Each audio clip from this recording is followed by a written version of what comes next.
Yo, what's up mga tropa peeps? Welcome back to my vlog at magandang araw po sa inyong lahat. At nako, ito ang ating pag-uusapan ay syempre wala na pong iba kung hindi po patungkol dito sa mga sabungero.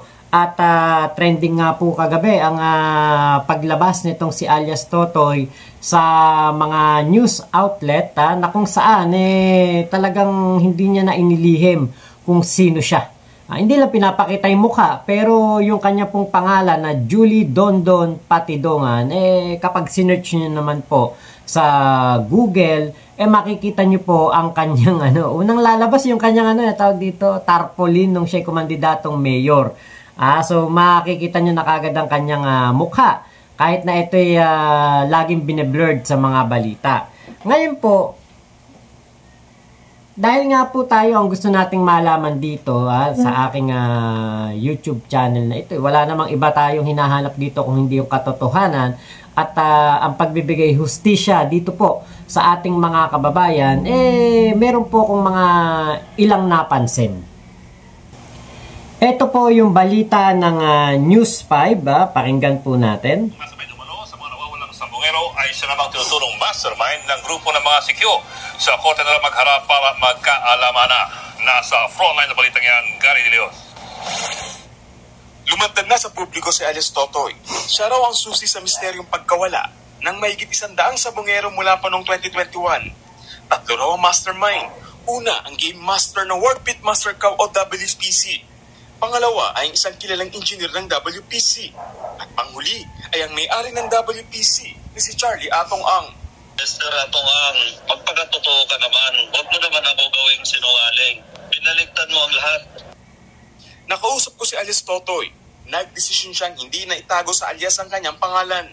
Siya raw si Julie Dondon Patidongan, head security ng Manila Arena at manager ng AA Cobra Farm sa Santa Cruz, Laguna.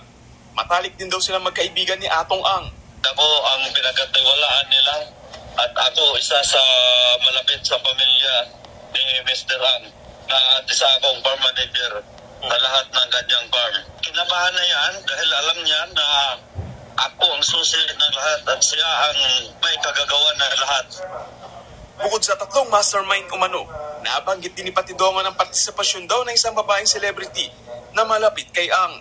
Magkasama yan sila lagi. Alam lahat na sekreto ni Mr. Atong Ang. We have evidence. Sa eksklusibong panayam ng News 5 sa abogado ni Atong. Ayan. Dito muna tayo kay Patidongan. So, best friend pala siya ni Atong Ang. At ngayon nga po ay sinasabi nga po ng kampo ni Atong Ang na huwag daw pagkatiwalaan etong si Patidongan. Ngayon, ang tanong lang natin, huwag daw nating pagkatiwalaan si Patidongan. Huwag daw maniwala ang PNP dito kay alias Totoy. Pero bakit ginawa niyang tauhan to kung hindi pala to katiwa-tiwala? 'Di ba? Yun ang yun yung napansin ko na parang dinidiscredit nila ngayon etong si alias Totoy. Pero 'di ba, ang isang Atong Ang kasi kilala po na businessman, magaling na businessman. Talagang ito po ay yumaman ng yumaman dahil sa kanyang pagiging negosyante. Magaling na negosyante, inangat ang sarili, talagang napakayaman po, 'di ba? Bilyonaryo nga ang tingin kay Atong Ang, 'di ba? Pero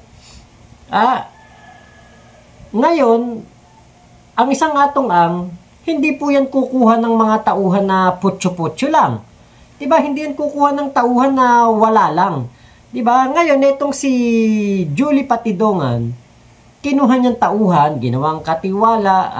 Sabi nga ni Julie, siya po ay farm manager at head ng security ng Manila Arena at ng iba pang mga sabungan nitong si Atong Ang. Kapag ganun ang naging posisyon mo sa mga negosyo ni Atong Ang, hindi ka simple. Hindi ka basta-basta lang. Hindi ka magkakaroon ng ganyang status sa negosyo ng isang Atong Ang kung ikaw ay hindi ka tiwa-tiwala.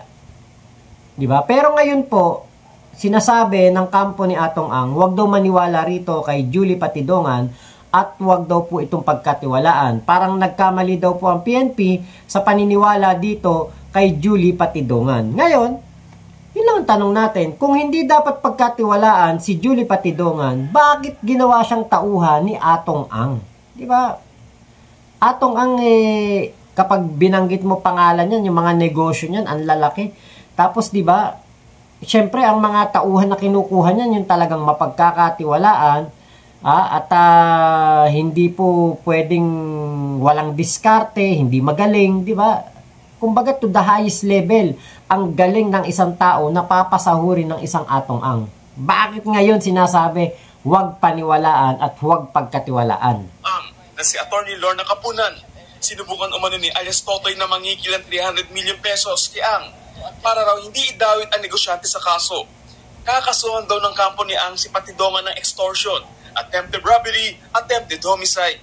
Sagot naman dyan ni Patidongan, handa kong harapin dahil kilalang-kilala ko yan. Magaling gumawa ng kwento yan.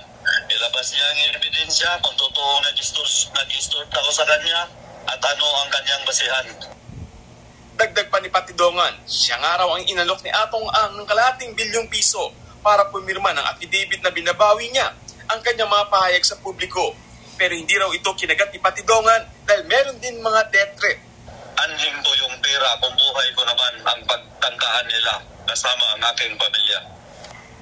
Sa kabila ng mga revelasyon ni... Ayun, diba? Oh, merong involved na sinasabing pera, 300 million, ine-extort ni alias Totoy. Ngayon, sinasabi naman ni alias Totoy, merong nag-offer ng 500 million sa kanya para baligtarin at pumirma doon sa recantation. Bawiin ang kanyang mga pinagsasasabi. At siguro manahimik na rin at maglaho na parang bula. Diba? Yun ang intindi ko. Ngayon po, doon sa mga extort, etong si alias Totoy, may tanong tayo, paano mo ma-extort ang isang Atong Ang? Diba? Samantalang nung mga nakaraan pa naman ng mga pahayag ni alias Totoy, hindi niya lang sinasabi ang mga pangalan, pero pinpointed na ng mga netizen. Alam na kagad ng mga netizen kung sino eh. Diba? Hindi na kailangan pang, kumbaga, yung tingin ko yung sinasabing pang-extort na yon, hindi na kailangan eh. Bakit? Kasi kung kailangan pa na mang-extort ni alias Totoy, hindi siya lalabas at hindi muna siya magsasalita sa media. Hindi niya sasabihin na merong makapangyarihang tao na kahit hanggang Supreme Court ay kayang aregluhin o ayusin ang kaso. At hindi rin ito magbabanggit ng isang female celeb na malapit dito sa mastermind. Kasi nga po, sa mundo ng mga sabungero, pinpointed na kagad kung sino yung tinutukoy ni alias Totoy. Andun na yung keyword, makapangyarihan. Kahit hanggang Supreme Court, kaya daw pong ayusin ang kaso. Oh, sino ba yun? Diba? Public knowledge na yan na talagang napakalakas po ng kapangyarihan ni Atong Ang dahil nga po sa angkin nitong kayamanan. Diba? At yung female celeb, syempre, pag binanggit mo yan, female celeb, buti sana kung sinabi vlogger o kaya sinabi ay newscaster o kaya ang sinabi ay dancer. Kaya lang sinabi nga female celeb na malapit dito sa mastermind. Alam nga namang si Sunshine ang isipin ng mga netizen. Si Sunshine, ito lang naman to nakita sa mundo ng sabong. Diba ang talagang visual na nakikita ng mga sabungero, nakikita natin sa mga video ng sabungan na magkasama palagi, ay walang iba kung hindi si Atong Ang at si Gretchen Barreto. Diba kaya yung sinasabing extortion, at para hindi po ituloy ni alias Totoy ang kanyang gagawin na pag-expose, parang hindi kailangan eh. Tapos, meron pang robbery, attempted robbery, meron pang homicide. Parang, diba, ito po mabigat na aligasyon to ni Atong Ang dito kay alias Totoy, which is kailangan ng talagang matibay na ebidensya. And to bring that in court and to prove that in court, parang alam niyo po yung napakahirap, lalo na kung hindi po totoo yung kaso. So ngayon naiisip ko lang, baka etong si Julie Patidongan ay tataniman nila ng kaso, 'di ba? Para magkaroon ng delay dito po sa mga pangyayari na ito, 'di ba? Kumbaga, merong ibang aasikasuhing kaso, si Julie Patidongan, hindi siya makakapokus dito po sa issue ng mga sabungero. Kasi meron siyang kaso patungkol doon kay Atong Ang. O, tapos ngayon, di ba, dito po sa kanyang mga expose, sisirain ang kanyang kredibilidad at sisirain ang kanyang pagkatao. Sisirain siya para hindi po siya paniwalaan ng korte o ng PNP o ng DOJ. Ngayon, ang panlaban po dyan ni alias Totoy, walang iba kung hindi ang kanyang mga nalalaman, mga ebidensya, mga video na makakapagpatunay na siya po ay talagang susi sa pagkakalutas ng kaso ng mga sabungero. Yan ang panlaban ni Julie. Kung sakali po na talagang ito ay matataniman ng kaso, kasi siyempre hindi nga natin alam kung ano ba talaga ang background nitong si Julie Patidongan. At least si Atong Ang, alam natin, mayaman, maraming pera, makapangyarihan. Kaya nga po yung sinabi ni Julie Patidongan na inooperan siya ng kalahating bilyon nitong si Atong Ang. Diba? Parang hindi na po tayo magtaka kung ganun kalaki ang i-offer sa kanya. Kung totoo yan hindi na tayo magtaka na ganun kalaki ang i-offer ni Atong Ang kay Julie Patidongan. Kasi nga po, diba, bilyonaryo to Saka malaki po mawawala kay Atong Ang. Talagang napakalaking kasiraan nitong mga pangyayari na ito kung mapapatunayan at kung totoo ang mga sinasabi nitong si Julie Patidongan. So ito po, play pa natin tong balita ng News 5. Patidongan, inilaglag naman siya ng 4 na gwardyang kasama niyang kinasuhan sa Manila Arena. Itinuro nila si Patidongan bilang mastermind sa mga nawawalan sa bungero, bagay na pinalaga ni alias Totoy. Isa po siyang malupit po, mas mainitin niya ng ulo. Saka nag-jackpot siya, malupit po sa mga trabaho po. Ako daw ang pinaka-mastermind. Parang baliktad yata. Ang sinabi niya, parang baliktad ng nangyayari. Nananawagan naman si Patidongan sa mga kaanak na missing sa bungero na tulungan siya dahil malaking pangalan ang kanyang binabangga.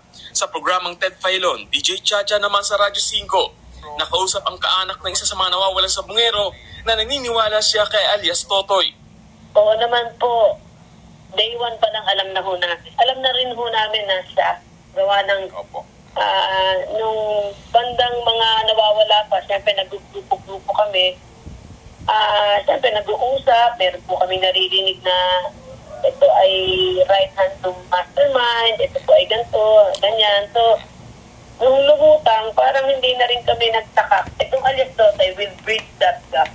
Nagbabalita mula sa Frontline, Gary De Leon. Diba? Actually, hindi lang ang mga pamilya ng mga sabungero ang nakakaalam kung sino ang mastermind. Kahit po mga kanetizen natin, alam din kung sino ang mastermind. At even Bato de la Rosa, sinabi po niya sa isang kanyang press conference sa Senado, sinabi niya na alam na ng mga Pilipino kung sino ang mastermind, kaya lang walang ebidensya, walang makapagturo. Panood ko po yun yung sinasabi nga nitong si Bato de la Rosa na alam naman na daw ng mga tao kung sino ang mastermind dito, pero wala nga pong ebidensya. Yun ang pinakamahirap na sitwasyon ng mga naghahanap ng hustisya para sa mga sabungero, kasi yung ebidensya mailap. Ngayon po, parang alam nyo parang nakita na ni Bato de la Rosa to. Ito mangyayari na ito sa future. Panoorin po ninyo yung mga kataga na ito ni Bato de la Rosa. So, you can run. You can run. But definitely, you cannot hide from the long arm of the law. Mahuhuli kayo. Sa laki ng krimen na ginawa ninyo, 39 na tao itong nawawala, hindi po pwedeng walang magdidemonyo sa inyo dahil kayo yung mga demonyo na dati. Didemonyohin kayo ng mga kasama ninyo at ito'y siguradong lalabas ang katotohanan. O di ba? Nabanggit na diyan ni Bato de la Rosa na merong maghuhudas o merong lalabas at magsasabi, babaligtarin o kung ano man ang pakay, meron pong lulutang para po magsabi kung ano ang totoo dito. So, di ba? Eto na 'yon. Yung sinasabi ni Bato de la Rosa na 'yan, eto na po 'yon. Ngayon, dahil nga syempre, 'di ba, malaking pera po ang kumbaga mga naririnig natin dito na katulad noon, 300 million daw ine-extort ni alias Totoy. 500 million naman daw ang balak ibigay ni Atong Ang kay alias Totoy para pumirma sa recantation. Ngayon, yung pong mga gwardiya na nakasuhan doon po sa Manila Arena, nakasuhan sila, ang kanila pong piyansa ay 3 milyon kada isang tao. Gwardiya may 3 milyon na pang piyansa, parang katakataka po. At eto pa, doon sila nagtago sa isang village daw po sa Parañaque. So kung eto po talagang, alam niyo yung maririnig natin yung mga pera na pinag-uusapan, nakakalula. Talagang maiisip na kagad natin, ako grabe yung mastermind dito. Diba? Yung mastermind dito talaga pong napakalaking tao dahil nga po, katulad niyan, may lumabas po na 4 na gwardiya para kontrahin etong si alias Totoy. Parang alam niyo yun, yung nung time na hindi pa lumalabas si alias Totoy o si Julie Patidongan, ba't hindi sila lumabas? Diba mapapaisip ka teka, ba't ngayon lang kayo lumabas? Ba't ngayon na lumabas si Julie Patidongan, saka kayo lalabas at sasabihin ninyo na walang kinalaman wala kayong kinalaman sa mga pinagsasasabi ni Julie Patidongan at ang mastermind sa mga nangyari sa mga sabungero ay si Julie Patidongan. Di ba parang, ano yung coincidence? Lumabas si Julie Patidongan, pati kayo lumabas din. Kaya lang, kontra kay Julie Patidongan. Samantalang magkakasama po sila na mga naging wanted dyan po sa kaso na yan. Meron nga silang wanted poster na nakita ko Magkakasama po sila. So ngayon, para po mas lalo nating mabigyang linaw na talagang napakaraming pera ng mastermind dito po sa mga nangyari sa mga sabungero, ito po yung balita ng News 5 Frontline Pilipinas na kung saan meron pong nakalagay diyan, nagkabayaran. Nako, pakinggan po ninyo. Iniatras na ng ilang pamilya ng mga nawawalang sabungero ang inihaing kaso laban sa mga suspect. Di naman maiwasang mamahala ng Department of Justice lalo't umamin ang ilang pamilya na may mga lumapit sa kanila at nag-alok ng pera. Nasa frontline ng balitang yan si Marlene Alcaide. Mahigit 1 taon na ang lumipas at hanggang ngayon, hindi pa rin mahanap ang mga missing sabungeros. Pero sa pulong ni Justice Secretary Boying Remulla, kasama ang PNP, NBI at kaanak ng mga nawawala, kinumpirma ng kalihim na naghain ng affidavit of desistance ang ilang pamilya ng mga biktima.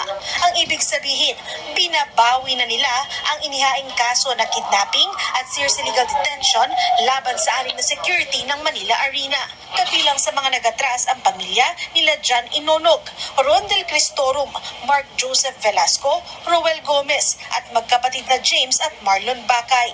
Kaya naman ang ibang kaanak hindi maiwasang madismaya. Sabi ni Remulla, may epekto sa ibang kaso kung madismiss ang kaso, lalo't sa dami ng mga nawawalang sabungero, itong kaso pa lang ang naiakyat sa korte at nakapaglabas ng warrant of arrest. We're not stopping anywhere, no? Pero makikita mo yung strategy ng lawyers nung accused sa case number 1 was really to have the only standing case with the standing warrant of arrest dismissed by settling with the families. This is very alarming because it is the only case where the accused group of Patidongan and Company are implicated in the missing sabungero cases.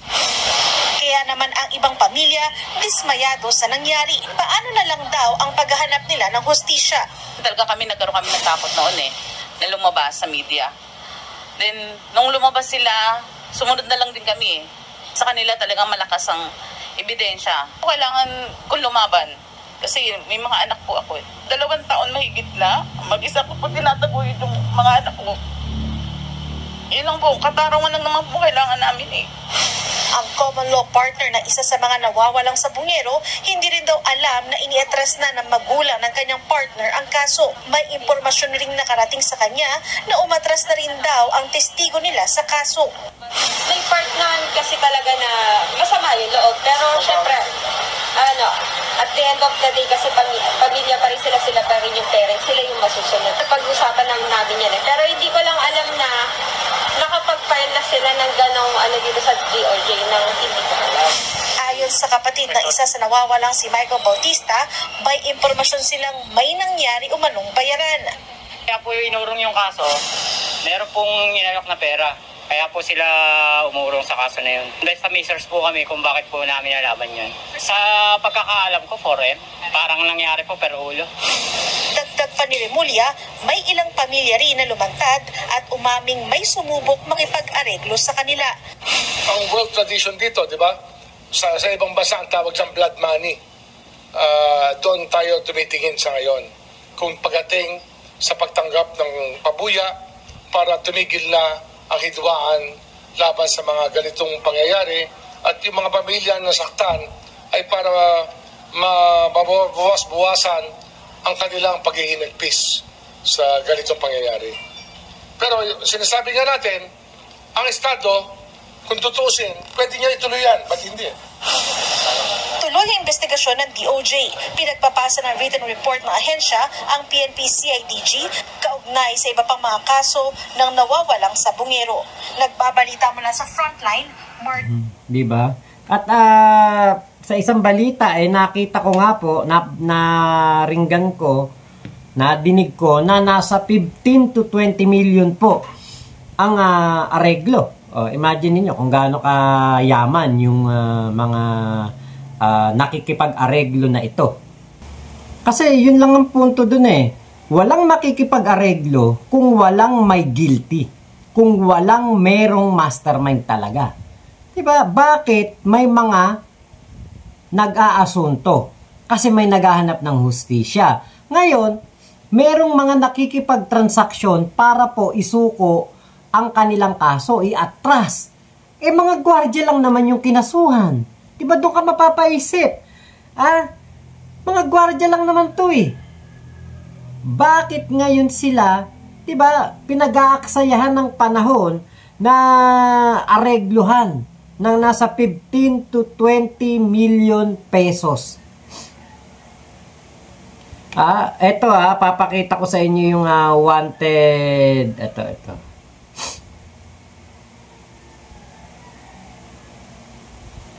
Okay, ito po yung wanted poster. Neto pong kasama si Julie Patidongan. Ito po ito ang pinaka dito, talagang mapapaisip ka. Nasipon pa ako. Okay, ito po yung kanilang wanted poster. Ayan, 6 sila. Eto ba may mga 15 to 20 million na ibabayad kada isang tao? Diba? Kaya kung credibility ang pag-uusapan, tingin ko may kredibilidad nga po talaga etong si Julie Patidongan. Eto si Julie Patidongan eto si alias Totoy. Tapos ito yung ilan sa kanyang mga kasama na mga gwardiya na nakapagpiyansa ng tigta 3 milyong piso. Ito sila yung mga kinasuhan ng mga pamilya nung sabungero. Tapos may nakikipag-areglo 15 to 20 million at meron na pong mga pamilya na umatras. So ibig sabihin ang yayaman niyang mga yan. Meron niyang pera na ganong kalalaking halaga, 15 to 20 million kada tao. Kada sabungero. Diba ngayon natin kumbaga malalaman, makikita, mapagtatanto. Talagang si Julie Patidongan sangkot talaga dito.